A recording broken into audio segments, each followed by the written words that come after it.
How to fix Apple Maps not working. Let's get right into the tutorial. Launch the Settings application on your device. Now tap on Privacy and Security. Tap on Location Services and make sure the toggle button for Location Services is toggled on. Scroll down and find Maps here. Make sure it is selected to while using the app and not selected to never. This issue might also occur due to poor internet connection, so you can try refreshing your networks. To do that, slide down from the right side of your screen. You'll be led to the control center. Enable airplane mode now and wait for a minimum of 10 to 15 seconds before disabling it again. See if Apple Maps is working now or not.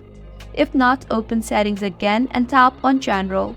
Scroll down and tap on Transfer or Reset iPhone, then on Reset and then on Reset All Settings. Enter your passcode and reset all settings.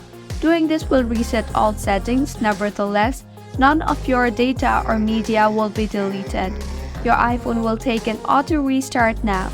If it is still not fixed, the last option is to check software update of your device. To do that, tap on General and then on Software Update and see if there is any new iOS update. And if there is an update, then go ahead and update your device further, as the latest version is crucial to maintain optimal performance of your iPhone.